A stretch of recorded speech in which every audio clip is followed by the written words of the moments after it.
Good morning students. हम लोगों ने पिछले वीडियोस में जो नेशनल इनकम का जो basic concept of micro economics था उसमें हम लोगों ने क्या पढ़ा था कि डोमेस्टिक टेरिटरी क्या होती है, जिसको हम इकोनॉमिक टेरिटरी बोलते हैं, उसको हम लोग उसके कॉन्सेप्ट को हम लोग क्लियर तरीके से समझा था विथ एग्जाम्पल के साथ।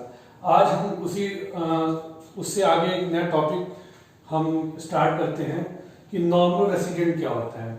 देखिए, नॉर्मल रेसिडेंट का मतलब क्या होता है कि कोई भी पर्सन, कोई भी इंडिविजुअल या कोई भी इंस्टीट्यूशंस या फर्म जो साधारणतः जो ऑर्डिनरी रिसाइड इन इंडिया, जो अपने कंट्री के अंदर रहती है, जिसका centre of economic interest plus centre of economic interest उसके साथ रहता है। अब यहाँ पर सेंटर इकोनॉमिक इंटरेस्ट का मतलब ये है कि अगर कोई भी पर्सन अगर इस कंट्री में रह रहा है, ठीक है, या कोई भी फर्म या कोई भी इंस्टीट्यूशन, ठीक है, वो अर्निंग कर रही है, खर्च कर रही है, स्पेंडिंग कर रही है और एक्यूमुलेशन कर रही है, इकट्ठा कर रही है, उसको बोलते हैं सेंटर ऑफ इकोनॉमिक इंटरेस्ट, उस कंट्री से जुड़ा हुआ हो, ठीक है, और which lies in same country, उस कंट्री में रह रहा है मोर देन 1 ईयर, 1 साल से ऊपर अगर उस कंट्री में रह रहा है तो उस पर्सन या उस इंस्टीट्यूशन को हम लोग नॉर्मल रेसिडेंट बोलेंगे।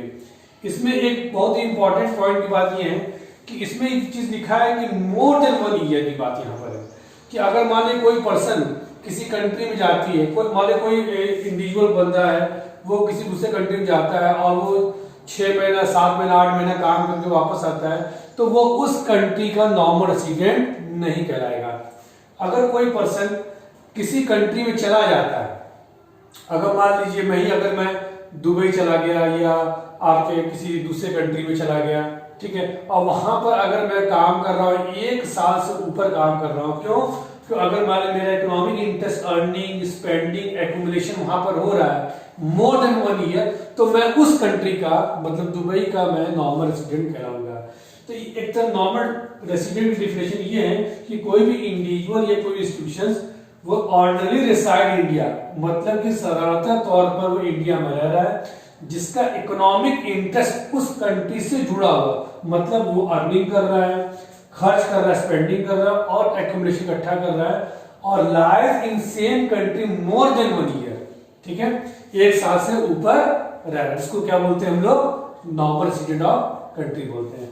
अब देखिए कौन कौन से लोग नॉर्मल रेसिडेंट में इंक्लूड नहीं होते हैं। एग्जाम्पल तौर पर हमने लिखा है यहाँ पर कि फॉरेन टूरिस्ट एंड विजिटर। अब कोई फॉरेनर्स हमारे इंडिया में आता है, विजिट करता है, आगरा जाता है, घूमने आते हैं हमारे कंट्री में, तो वो आते हैं 2 महीने के आते हैं, टूरिस्ट वीजा पर आते हैं, 3 महीने के आते हैं, फिर अपनी कंट्री चले जाते हैं, तो वो हमारी कंट्री के नॉर्मल रेसिडेंट नहीं कहलाएंगे। Foreign staff of embassy. अब एम्बेसी में क्या है, जो राजदूत लोग आते हैं, एम्बेसडर आते हैं हमारी कंट्री में रहते हैं, ठीक है, अगर वो 1 साल के अंदर रह गए, ठीक है, और चले गए तो नॉर्मल रेसिडेंट नहीं कहलाएंगे, ठीक है। अगर वो 1 साल से ऊपर अगर हो गए, कोई एम्बेसडर हमारे कंट्री में आता है या कोई भी फॉरेन कंट्री में आकर के यहाँ पर काम करता है, तो वो 1 साल ऊपर अगर हो गया तब वो क्या कहलाएगा? नॉर्मल रेसिडेंट कहलाएगा। इंटरनेशनल ऑर्गेनाइजेशन, ठीक है, UN हो गया, WTO हो गया, WHO हो गया, ठीक है, अगर उसके हेड ऑफिस हमारे इंडिया में है और फॉरेन बंदा हमारे में आकर काम कर रहा है, उसकी ऑफिस में काम इंडिया में काम कर रहा है, तो वो नॉर्मल रेसिडेंट नहीं कहलाएगा। अगर वो 1 साल ऊपर अगर टिक गया, रह गया, तब नॉर्मल रेसिडेंट कहलाएगा। क्रू मेंबर्स क्या बोलते हैं? क्रू मेंबर्स जैसे जो आपके जो कमर्शियल शिप होते हैं, वेसल्स होते हैं, जिसको वेसल बोलते हैं, जिसको काम करते हैं, तो वो क्या करते हैं, वो जैसे पानी के जहाज पर क्या करते हैं, वो जाके एक दूसरे कंट्री जाते हैं, जो बिजनेस पर्पज से जाते हैं, जो क्रू मेंबर्स होते हैं, जो शिप पर काम करते हैं, तो वो क्या कहलाएंगे? आपके नॉर्मल रेसिडेंट नहीं कहलाएंगे। क्यों? क्योंकि वो जाते हैं उस कंट्री विजिट करते हैं, वहां से चले आते हैं, 1 साल के अंदर तो वो चले आते हैं। कमर्शियल वर्कर हो गए, जो कमर्शियल काम करते हैं, ठीक है, अगर 1 साल ऊपर किसी कंट्री में काम कर रहे हैं तब वो नॉर्मल रेसिडेंट कहलाएंगे। बॉर्डर वर्कर मान लीजिए सपोज दैट ये आपका इंडिया है, ठीक है, अब मान ली इंडिया वर्कर कोई है, ठीक है, वो कहा जाता है? नेपाल जाता है। नेपाल जाता है और वो रात सुबह जाता है, शाम लौट के आता है, तो वो सिर्फ काम करने के लिए आता जाता है, तो वो क्या कहलाएंगे, हमारे नॉर्मल स्टूडेंट नहीं कहलाएंगे। ठीक है, तो ये हमारा पूरा कॉन्सेप्ट है नॉर्मल रेसिडेंट का। अब हम आगे पढ़ेंगे टॉपिक में कि सिटीजनशिप क्या होता है, रेसिडेंटशिप क्या होता है।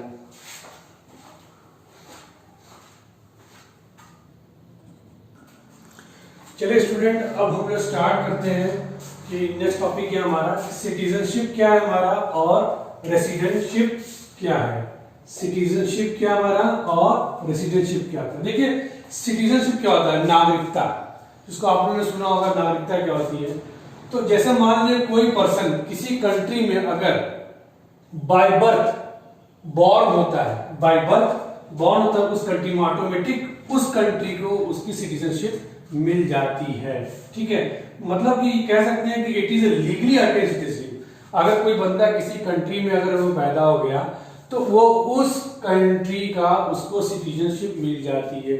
एग्जांपल तो और मैं समझा सकता हूं आपको, जैसे मान लीजिए कोई पेरेंट्स हैं, ठीक है, और उनके उसका चाइल्ड दूसरे कंट्री में, वो इंडिया के दो हैं, ठीक है, मतलब कि उसके हस्बैंड वाइफ इंडिया के हैं और उसका जो चाइल्ड होता है अगर दूसरे कंट्री में बर्थ लेता है तो उस बच्चे के लिए उस कंट्री के लिए क्या हो जाएगा, सिटीजनशिप मिल जाएगी। तो हमारा कहने का मकसद ये है कि अगर कोई बंदा जिस कंट्री बाय बर्थ बॉर्न होता है तो ऑटोमेटिकली उसको क्या मिलती है, उस कंट्री की उसकी सिटीजनशिप मिल जाती है, या लीगली तौर पर उसको तो मिल ही जाएगी। अगर कोई बंदा अगर दूसरे कंट्री का है तो अगर वो इंडिया से सिटीजनशिप लेना चाहता है, सपोज एग्जांपल तौर पर कि अगर कोई बंदा श्रीलंका का है वो इंडिया में आके रहना चाहता है, तो अगर गवर्नमेंट ने उसको परमिशन दे दी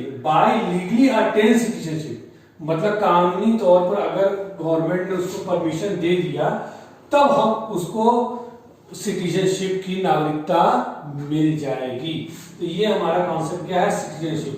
रेसिडेंटशिप क्या होता है कि रेसिडेंटशिप क्या होता है कि जब कोई बंदा किसी दूसरे कंट्री में 1 साल से ऊपर रहता है, 1 ईयर और मोर, तब उसको क्या कहते हैं, ये रेसिडेंटशिप कहलाती है। यह it is based on economic concept. Example तौर पर अगर हम ये देखा जाए कि अगर मान लीजिए कि एक चाइनीज वर्कर इंडिया में रह रहा है 1 साल से ऊपर, मोर देन 1 ईयर रह रहा है, तो he is normal resident of country, मतलब इंडिया का नॉर्मल रेसिडेंट कहला है। क्यों? क्योंकि चाइनीज वर्कर हमारे इंडिया में 1 साल से ऊपर रह रहा है, लेकिन वो हमारे इंडिया का सिटीजन नहीं कहलाएगा। हमारे इंडिया क्या कहलाएगा, रेसिडेंट कह रहा है। क्यों? क्योंकि हमारे इंडिया में क्या कर रहा है, काम कर रहा है, जिसमें हमने पहले मेंशन कर दिया है it is based on economic concept. ये इकोनॉमिक कॉन्सेप्ट पर है। तो हम ये कह सकते हैं कि रेसिडेंटशिप कहां कहलाएगा, इंडिया कहलाएगा, और सिटीजनशिप कहां कहलाएगा, चाइना कहलाएगा। तो एक ही बार में उसको 2 चीज मिल सकती है। इंडिया के लिए वो क्या कहलाया जाएगा, रेसिडेंटशिप कहलाएगा, क्योंकि वर्कर हमारे इंडिया में काम कर रहा है, ठीक है, और सिटीजनशिप क्या कहलाएगा, क्यों, वो चाइना का सिटीजन, क्योंकि बाय बर्थ वहां पर काम कर रहा है। लेकिन इसमें चीज मैंने जो मैं बताया आपको कि हमारे इंडिया का रेसिडेंटशिप कराएगा, लेकिन साथ साथ नॉर्मल रेसिडेंट भी कराएगा। कब? जब वो 1 साल से ऊपर काम कर रहा है। अगर चाइनीज वर्कर 1 साल से ऊपर काम कर रहा है तो नॉर्मल रेसिडेंट भी हो गया, प्लस क्या हो गया, रेसिडेंटशिप भी कहला गया, ठीक है, इंडिया का। लेकिन सिटीजन नहीं कहला। क्यों? तो बाय बर्थ वो कहां पैदा हुआ है, वो बंदा चाइना पैदा हुआ है, ठीक है।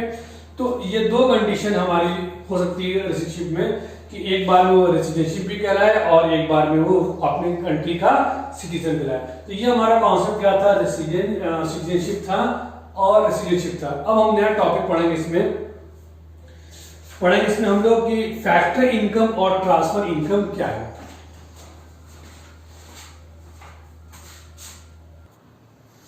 चलिए स्टूडेंट, अब हम लोग पढ़ते हैं कि फैक्टर इनकम क्या होता है और ट्रांसफर इनकम क्या होता है। देखिए फैक्टर इनकम हमने आपको पहले बता चुका हूं फर्स्ट चैप्टर में, सर्कुलर फ्लो ऑफ इनकम में, कि फैक्टर इनकम क्या होती है। फैक्टर इनकम वो इनकम होती है जो हम लोग रेंडरिंग द सर्विसेज, हम लोग सर्विस का यूज करते हैं। कौन कौन सा यूज करते हैं? Land, labour, capital, enterprises. मतलब जो हम लोग लैंड्स को यूज करते हैं, लेबर से काम करवाते हैं, लेबर का एक तरह का एक सर्विस है, लैंड भी क्या एक तरह सर्विस है, कैपिटल क्या है? पैसा, एक तो वो भी एक सर्विस है जिसको हम इन्वेस्ट करते हैं, मतलब उसको यूटिलाइजेशन कर रहा है, मतलब रेंडरिंग द सर्विसेज, ठीक है। इंटरप्राइजेस, इंटरप्राइज मतलब जो कंपनी है जो इन्वॉल्व हो रही है, ठीक है। तो इसको हम लोग जो सर्विसेज होती हैं, जैसे हम जिसको क्या बोलते हैं? फैक्टर ऑफ प्रोडक्शन बोलते हैं, जिसको हम लोग क्या बोलते हैं? फैक्टर ऑफ प्रोडक्शन, शॉर्ट में लिख दिया है, फैक्टर ऑफ प्रोडक्शन भी बोलते हैं। जिसको यूटिलाइज करके हम जो चीज प्रोड्यूस करते हैं उसको क्या बोलते हैं? फैक्टर इनकम बोलते हैं, ठीक है। तो रेंडरिंग सर्विस को क्या बोलते हैं? जो यूटिलाइज कर लिए, जो आउटकम आया, तो वही हमारा क्या है? फैक्टर इनकम आया। क्या आया? लैंड से हमारा क्या आता है? रेंट आता है, तो रेंट हमारा क्या हो? फैक्टर इनकम हो गया।